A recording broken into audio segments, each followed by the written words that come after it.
Alright, yeah, welcome back to some more Magic Duels with our matchups for the semi-finals. So we're going into the top four now. So congratulations on Ben, Rohit, Stryfen and Kane for getting into the top four. You guys will continue. Unfortunately, everyone else, you guys are eliminated, but there will be another tournament in the future. So be sure to stick around for that and listen up, and you might be a part of it. And obviously, you will. Next one, as I mentioned, will be a starter deck tournament. So if you're on like Xbox or iOS, as long as you've got a PC, you'll be able to join the next one. We'll have a lot of fun with that, and hopefully we should get some sweet starter deck ideas out of it.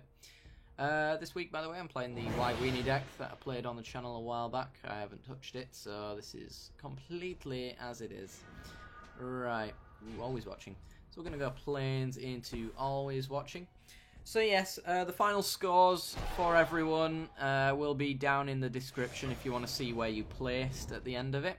And the matchups for the top four will also be down there as well for you to check out and play this week. I will release the deck lists for the top four so that you can have the decks to play against each other and know what lists you've got. And also anyone who is actually curious about the top decks, of course they get to take part in it as well.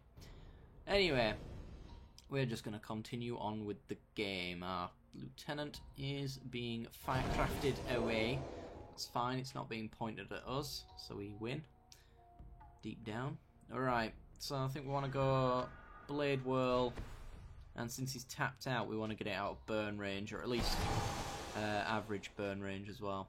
So, planes, stick a Nimbus Wings on it.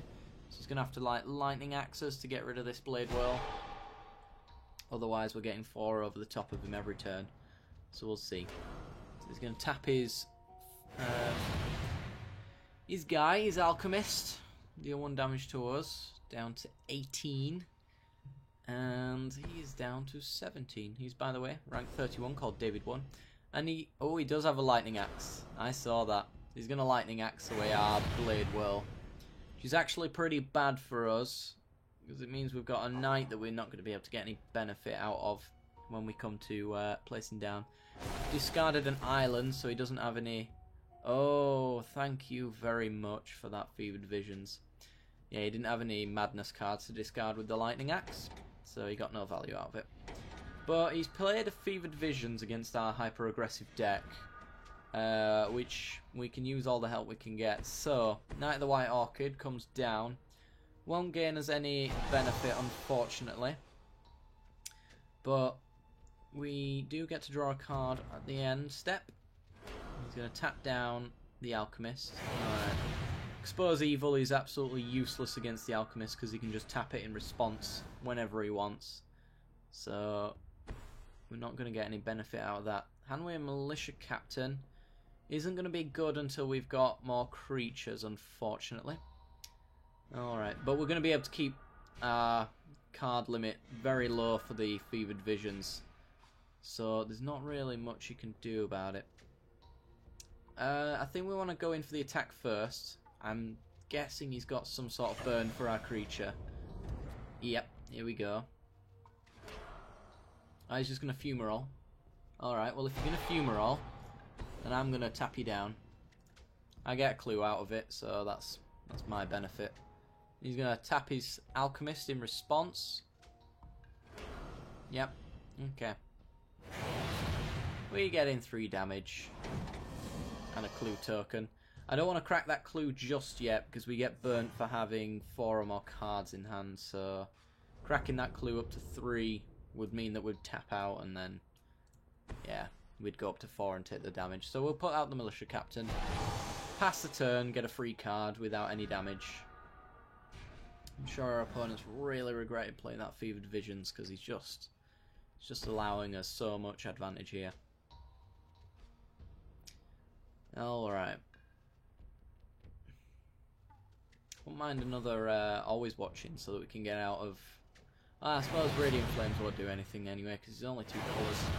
So he's discarding his entire hand to Bedlam Reveler. He had 2 lands and a Twin Bolt. So useless overall. He gets to draw up though. Ooh, Expedition Envoy. Right, I think we want to... How many lands has he got, by the way? 1, 2, 3, 4, 5, 6. Was that 6? 1, 2, 3, 4, 5, 6.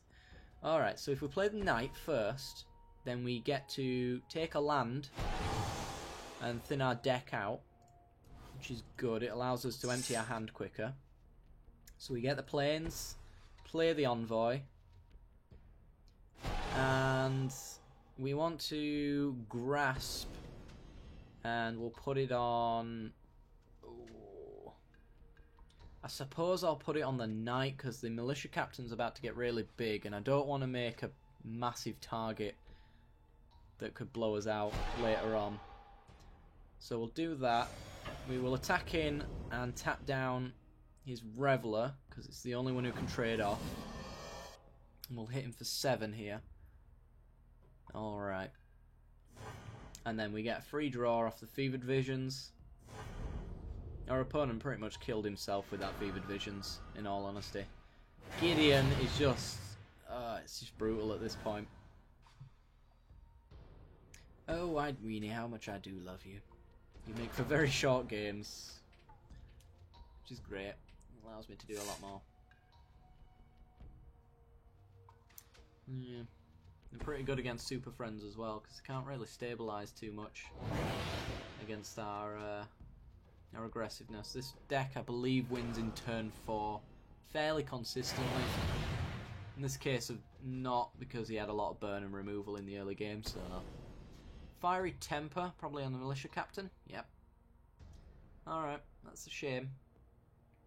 We can get over it.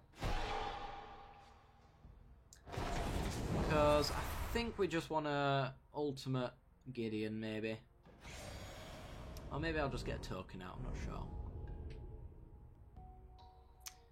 Fevered Visions. Because the thing is, with Gideon being on the battlefield, he's got a lot of burn that he could just point at us. You know what, I think I'll sack the Clue. Because then we can play Lieutenant and probably whatever we draw. The Plains. It is a Plains. No, you know what, Gideon, token, attack in, tap down his Reveler. I think is the option. Swing in, he's pretty much gonna force a chump here with his Alchemists. Because he's taking 6 if he only blocks 1. And I'm not sure if he can afford to do that. Yeah. So he's taking 3 here. We're going to take 1 off of the Alchemist. And then he's going to lose both of them. So it's pretty much his burn out of the game now. Which is awesome. We have a Knight token to chump block the Reveler to keep Gideon safe. And we've just drawn an extra way of tapping down a creature, so I think we have got this game in the bag. It's fairly safe to say. Stormchaser Mage. Okay, he's going to be able to get over the top at Gideon. But he can't afford to tap down, I don't think, so he's just trying to go as wide as possible here. Rightly so, I think. Avacyn's Judgment, 2 damage to our Envoy. Okay. And prowesses up his creatures.